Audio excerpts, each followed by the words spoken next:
السلام علیکم۔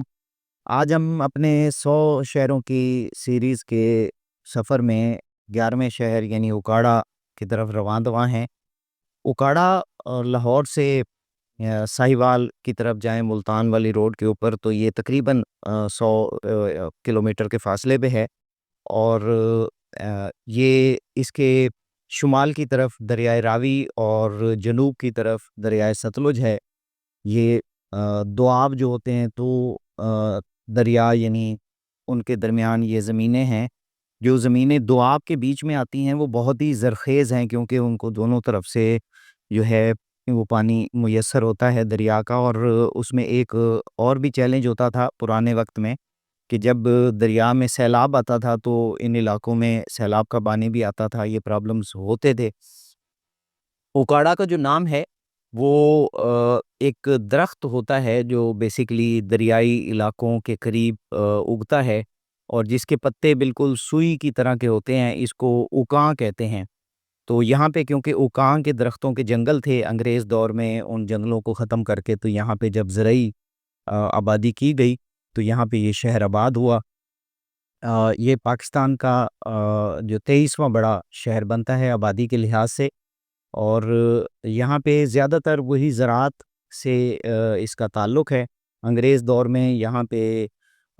Salt Peter بنانے کی ریفائنریز بھی تھی، اس حوالے سے تھوڑی بہت انڈسٹری بھی ہے جس کا ٹیکسٹائل سے تعلق ہے۔ فیصل آباد یہاں سے قریب ہے، اور لاہور سے تقریباً 2 گھنٹے کا فاصلہ ہے، اب تو اس سے بھی کم رہ گیا ہے کیونکہ روڈ اچھی بن گئی ہیں۔ اور زراعت کے ساتھ ساتھ دوسرا جو یہاں کی مشہور جو زراعت سے ریلیٹڈ چیز ہے وہ جیسے ہم کل ذکر کر رہے تھے کہ کیٹل فارمنگ کے، اس میں جو یہاں کی مشہور ایک بریڈ ہے بھینسوں کی، نیلی بار اس کو کہتے ہیں، وہ بھی اس علاقے کی بہت مشہور ہے۔ ساہیوال، اوکاڑا اور رینالا ان علاقوں میں یہ پائی جاتی ہے، جس کو دودھ دینے کے لیے، اور اس کی نسل بہت زیادہ مشہور ہے۔ تو یہاں پہ اب یونیورسٹی بھی ہے، اور ایگریکلچر یونیورسٹی کا کیمپس بھی ہے، تعلیمی ادارے کافی اچھے کھل چکے ہیں، تعلیم کا نیٹ ورک بہت اچھا ہے اس حساب سے۔ اور لیکن انڈسٹری فی الحال نہیں ہے، اس کی وجہ سے ایک چیلنج بہرحال پاپولیشن کے لیے رہتا ہے امپلائمنٹ کے حوالے سے، کہ جب انڈسٹری نہ ہو، امپلائمنٹ کے مواقع زیادہ نہ ہوں تو پھر یوتھ کو یا تو وہ موو کرتے ہیں ادھر ادھر، یا پھر وہ تھوڑا سا مایوسی اور ڈس اورینٹیشن کا شکار ہو سکتے ہیں۔ تو ایسی صورت میں پھر اہم یہ ہوتا ہے کہ یوتھ کو تعلیم دینے کے ساتھ ساتھ ان کو ایسی کوئی اسکل سکھائی جائیں، اور ان کو ایسا کوئی رستہ دکھایا جائے جہاں وہ اپنے آپ کو امپلائی کر سکے، انٹرپرینورشپ سکھائی جائے، ان کو بزنس سکھایا جائے، ان کو گائیڈنس دی جائے، آگے بڑھایا جائے۔ اگر ایسا نہ کیا جائے تو پھر یوتھ میں ایک فرسٹریشن کا ہونا لازمی امر ہے، کیونکہ انہوں نے اتنا پیسہ وقت لگایا،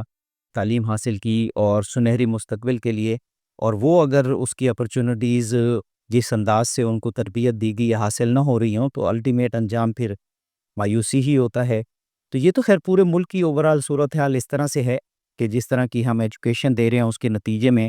کوئی امپلائمنٹ اپرچونٹیز ملازمت کی صورت میں ہی کریٹ ہو سکتی ہیں، کیونکہ بندے میں اتنی ہی اسکل ہے، اور امپلائمنٹ کی اپرچونٹیز دن بدن کم ہو رہی ہیں۔ تو اب ہمیں وہ شفٹ کرنا ہوگا کہ اکیڈیمک جو ایجوکیشن ہے اس کو اسکل بیس کرنا ہوگا، اور نوجوانوں کو اویئرنیس دینی ہوگی، انہیں امپاور کرنا ہوگا، گائیڈ کرنا ہوگا کہ وہ اپنی صلاحیتوں کا استعمال کر کے اپنے لیے مسائل کیسے پیدا کر سکتے ہیں، اپنے آپ کو امپلائی کیسے بہتر کر سکتے ہیں۔ تو ہماری بھی اس سیریز کا اور باقی مقاصد کے ساتھ ساتھ یہ بھی ہے کہ نوجوانوں کے اندر اویئرنیس کریٹ کی جائے، شعور بیدار کیا جائے، انہیں رستے دکھائے جائیں، ان کو ہاتھ پکڑ کے چلایا جائے، تاکہ ان کو اس فرسٹریشن سے، پریشانی سے جو ممکنہ طور پہ جس کا سامنا ہو سکتا ہے اس سے ان کو بچایا جائے، تاکہ وہ اپنی دنیاوی زندگی بھی زیادہ پرسکون گزار سکیں، اور پھر اپنی جو آخری زندگی ہے، ابدی زندگی، اس کے اوپر بھی فوکس کر سکیں۔